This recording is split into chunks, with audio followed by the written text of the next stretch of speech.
তো বন্ধুরা, জীবনের প্রথম দেশি মুরগির 200 গ্রাম পিস দিয়ে খাচ্ছি। 200 গ্রাম পিস, এই যে দেখুন, অরিজিনাল দেশি মুরগি, আর সাথে আছে গোটা রসুন। ঠিক আছে, হ্যাঁ, ডানা। আর তবে মাংস একদম সুন্দর সফট হয়ে গেছে, কোনো কথা হবে না।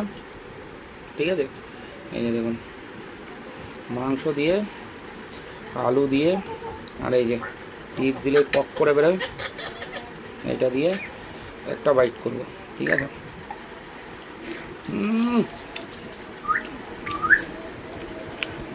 মাংসটা সুন্দর হয়েছে।